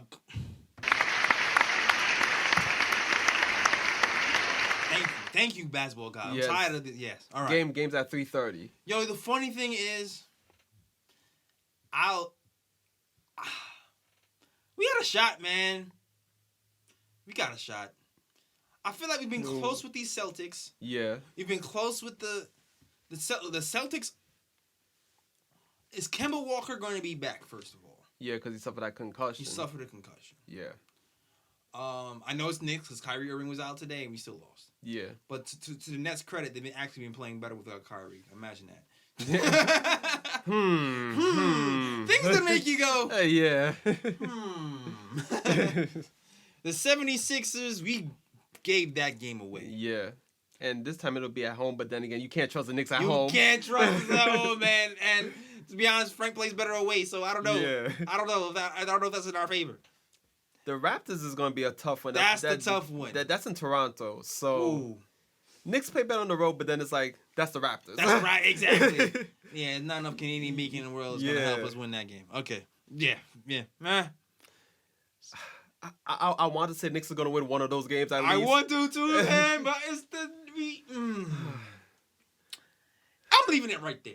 Yeah. I'm gonna say one game. Yeah, One for three? Yeah, they got to win at least one of those games. You gotta at least win one game. All right, cool. And that's not being super homer, I don't think. Yeah. All right, that is our show. It is later than usual. It is 10:35 on a Sunday. We are Yeah. out of this place, man. Yeah, hungry as hell. I need to eat. Yeah, we need to eat. Thanks, Chris, cameraman, for holding us down. Word. Later than thought, but yeah, decent show nonetheless. Hopefully next year will be even better with some more guests coming through. I want you to watch this show on youtube.com/The Nick of Time Show to get the visuals going. Exactly. Also want to thank the followers on IG. We reached 9,000 the other day. Oh yeah, I clapped that up. So sponsors, if you want to advertise with us, we do have 9,000 followers who are active, man. Hit us up, man. Come through. Come true. Also, if you want to follow us on social media, you can follow us on the Nick of Time Show on Instagram and the Nick of Time Show on Facebook, and you can the KOT Show on Twitter, and you can watch our blogs. The blog is getting popping to the writers. Shout out to the writers. I know Ryan's been busy. Yeah, busy at the moment. But they've been holding down. Shout out to you guys, Ken and them. NickofTimeShow.com to read those. Also, we got merch there as well, so definitely check out the merch. Am I missing anything? Oh. Well, iTunes. IGs. Oh yeah. Oh, iTunes, yes. Yeah, also, Spotify. Yeah, Stitcher. you're also on Spotify. Yeah. Also on iTunes. Also on SoundCloud. The Nick of Time Show. We're also on Dash Radio on Wednesdays. Yes. And I think that's about it. What is your IG, sir? Sir G is chilling. Sir G is chilling. That's SIR. G is CHILLIN. Hopefully some writing soon. You know, getting through life right now. Getting through life, man. Yeah. Life things. Word. Yeah, you can find me at Jealous Draw Things. That's JELLIS Draws Things, because I draw things. Just like that Ninja P shirt. Cop that. People loving that drawing, so definitely cop that. Yeah, and that is all. Yeah. Thank you, man, for coming through. No doubt. Good show today. We are out of here. Peace. Peace and love out to where you from. But all about it when they ever come. Say again, bright lights, big city. Bright lights, big city. Gonna do what I'm supposed to do. Represent for my New York City crew. Say again, bright lights, big city. Bright lights, big city. New York, big city of dreams. I'm coming straight out. New York, big city of dreams. NYC.